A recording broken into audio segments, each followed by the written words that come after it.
కీర్తనల గ్రంథం 52వ అధ్యాయం. శూరుడా, చేసిన కీడును బట్టి నీవెందుకు అతిశయపడుచున్నావు? దేవుని కృప నిత్యముండును. మోసము చేయువాడా, వాడిగల మంగలి కత్తివలే నీ నాలుక నాశనము చేయనుద్దేశించుచున్నది. మేలు కంటే కీడు చేయుటయు, నీతి పలుకుట కంటే అబద్ధము చెప్పుటయు నీకిష్టము. కపటమైన నాలుక గలవాడా, అధిక నాశనకరమైన మాటలే నీకిష్టము. కావున దేవుడు సదాకాలము నిన్ను అనగగొట్టును. నిన్ను పట్టుకొని ఆయన నీ గుడారములో నుండి నిన్ను పెళ్లగించును.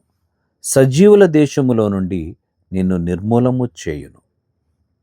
నీతిమంతులు చూచి భయభక్తులు కలిగి, ఇదిగో దేవుని తనకు దుర్గముగా నుంచుకొనక తన ధన సమృద్ధి అందు నమ్మికయుంచి తన చేటును బలపరుచుకునిన వాడు వీడే అని చెప్పుకొనుచు వానిని చూచి నవ్వుదురు.